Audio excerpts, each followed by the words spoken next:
महापुरुष और सभी राष्ट्रीय स्तर के अधिकारी, जो भी सर्द तुल्य है और पंडाल में बैठे हो, तो आप सबको प्रणाम।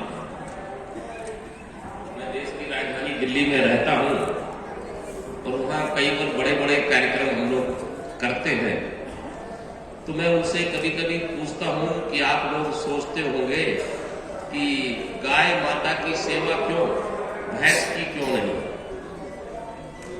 जहां एक तरफ भारत के शास्त्र गाय माता के महत्व को बताते हैं, हम सब जानते हैं कि पहली रोटी गाय की निकलती है। इसका मतलब है कि गाय हमारे जीवन में सबसे ज्यादा महत्वपूर्ण है। किसी मंदिर में अगर कोई मूर्ति की स्थापना होती है तो उसको पंचगव्य से स्नान कराते हैं, और स्वयं भगवान श्री कृष्ण जीवन भर गो सेवा करकर गोविंद और गोपाल कहलाए। लेकिन मैं उन पढ़े लिखे लोगों को समझाता हूं कि जहां शास्त्र गाय के महत्व को प्रतिपादित करती है, वहीं आधुनिक साइंस भी गौ माता के महत्व को मानती है। हमारे शास्त्र में कहा गया कि अमृतम वही गवाम क्षीरम, गाय का दूध अमृत है, ये शास्त्र ने कहा।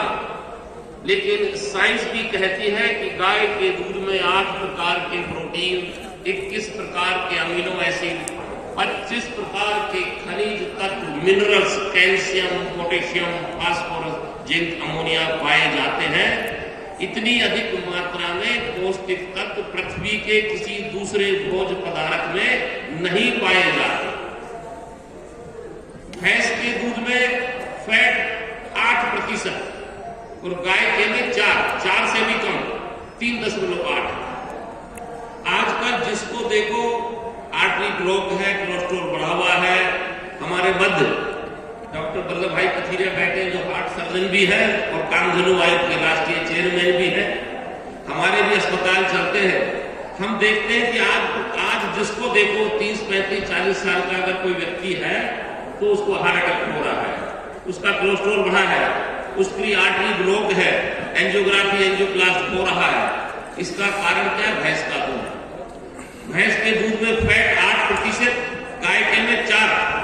यानी अगर हम गाय का दूध पिएंगे तो आपका कोलेस्ट्रॉल नहीं बढ़ेगा, हार्ट अटैक नहीं होगी, बाईपास सर्जरी नहीं होगी, एंजियोग्राफी नहीं होगी।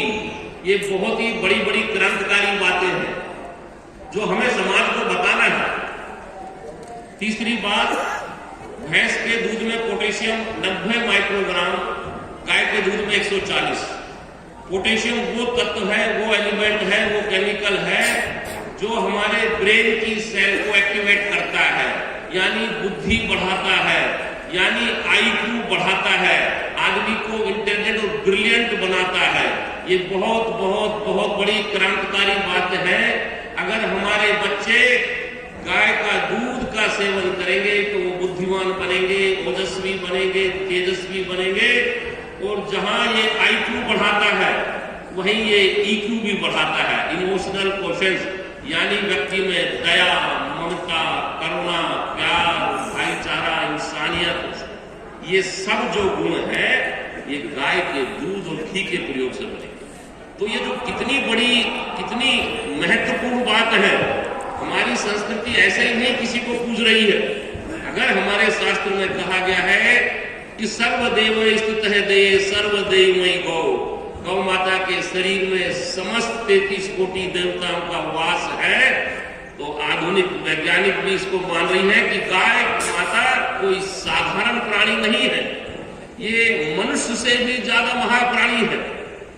इसकी सेवा, अगर परमेश्वर अगर किसी की सेवा कर रहे हैं, परम ब्रह्म परमेश्वर भगवान श्री कृष्ण अगर पूरे जीवन गौ माता की सेवा करते रहे हैं, तो गौ माता के इस अतुलनीय, कहते हैं ना कि एक माँ जन्म देकर हमें पृथ्वी पर लाती है, लेकिन हमारा शारीरिक, मानसिक, सामाजिक, भौतिक, आध्यात्मिक अगर विकास करती है तो वो गौ माता है।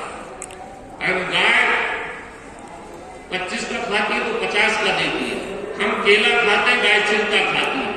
हम गेहूं खाते, गाय भूसा खाती है, और बदले में देती है अमृत, दूध, दही, घी, गोबर, गोमूत्र। इस कोई भी ऐसा प्राणी नहीं है जिसका मल भी मनुष्य के काम में आता हो।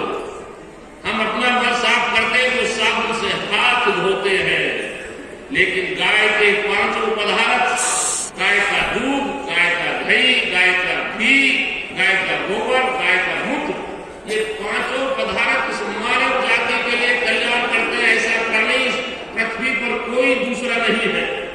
ये बहुत ही अद्भुत बात है मेरे मित्रों। अगर दूध, दही, घी की बातें आप जानते हैं, अगर हम गाय के घी को चावल के साथ जलाते हैं यानी हवन करते हैं तो इथिलीन ऑक्साइड, प्रोपिलीन ऑक्साइड और फॉर्मल्डिहाइड गैस बनती है। इथिलीन ऑक्साइड और फॉर्मल्डिहाइड गैस आज की डेट में भी अस्पताल के ऑपरेशन थिएटर में छोड़ते हैं उसको जर्म प्रूफ करने के लिए, और प्रोपिलीन गैस बारिश के काम आती है। ये कितनी महत्वता की बात है। और गोबर और गोमूत्र के बारे में आप सब जानते हैं, शास्त्र में कहा गया कि गोमय वस्ते लक्ष्मी, गाय के गोबर में लक्ष्मी का वास है। कभी कभी पढ़े लिखे लोग सोचते होंगे कि गोबर में कहां सोने के सिक्के निकल रहे हैं, लेकिन आज जो गोबर और गोमूत्र से जो खेती होती है उसी को ऑर्गेनिक खेती बोलते हैं। और इंग्लैंड जैसे कई, अमेरिका जैसे कई कंट्रियों में ये गोबर $2 प्रति केजी मिल रहा है। और गाय के गोबर से जो डिस्टिलर पाउडर बनाया गया उसको कानपुर IIT ने अप्रूव किया, भाभा एटॉमिक पावर स्टेशन ने अप्रूव किया। अब जो आर्मी में जो बंकर बन रहे हैं उनके गाय के गोबर से बने हुए डिस्टिलर पाउडर से उनके ऊपर लेप हो रहा है, क्योंकि इटली के साइंटिस्ट जी ब्रिगेड ने सिद्ध किया कि गाय के गोबर के ऊपर टीबी और मलेरिया के बैक्टीरिया तुरंत मर जाते हैं। इसलिए हमारे पवित्र स्थान, हमारी किचन, हमारी रसोई, हमारे मंदिरों में गोबर और गोमूत्र का लेप होता है, क्योंकि उसमें कोई कीटाणु, कोई बैक्टीरिया, कोई जर्म, कोई विषाणु वहां पर नहीं आ सकता। ये अद्भुत बातें हैं मेरे मित्रों, हमें ये बातें समाज को बतानी है, क्योंकि भगवान श्री कृष्ण गीता में कहते हैं मुझे इस संसार में सबसे ज्यादा प्रिय वो है जो मेरा रहस्य कोण को समझा। इससे ज्यादा प्रिय ना कोई हुआ है ना होगा। तो कल हम बात कर रहे थे, माननीय सांगा जी बात कह रहे थे मंच पर, जो भी ट्रस्टी लोग आए हैं कि अपने ट्रस्ट को मजबूत बनाओ। तो ट्रस्ट को मजबूत बनाने का एक तरीका, सबसे बड़ा तरीका यह है कि आप और हजारों लोगों को अपने ट्रस्ट से जोड़ो।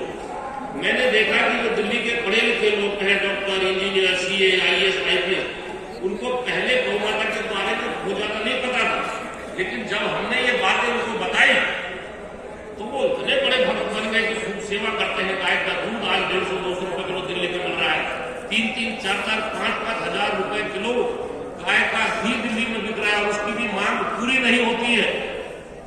और शायद गोमूत्र से बढ़कर स्वास्थ्य टॉनिक इस पृथ्वी पर कोई दूसरा नहीं है। ये कितनी बड़ी बात है। तो मैं अभी जो कल बात हो रही थी कि हम ट्रस्ट को मजबूत बनाएं, तो हम अपने अपने क्षेत्र में, अपने अपने प्रांतों में गौ माता के महत्व पर बड़ी बड़ी गोष्ठियां आयोजित करें और उसमें हर लोगों को बुलाएं जो वहां के सब प्रोफेशनल हैं, व्यापारी हैं, और वैज्ञानिक तरीके से ये सब आंकड़ों को वहां रखें। तो गौ माता से परम कल्याणकारी प्राणी।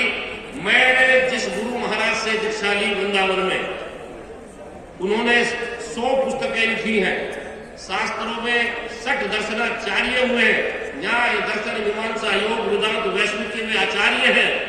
उन्होंने हमें दीक्षा में कहा कि गाय भगवान की भी भगवान है, गौ माता पूर्ण है, यानी गौ माता की सेवा 100% है। अगर आप सिर्फ गौ माता की सेवा करते रहेंगे तो गौ माता धर्म, अर्थ, काम, मोक्ष की दाता है। गौ सेवा से समस्त पापों का प्रायश्चित होता है। गो सेवा से भगवत प्राप्ति, मोक्ष और गोलोक धाम प्राप्त होता है।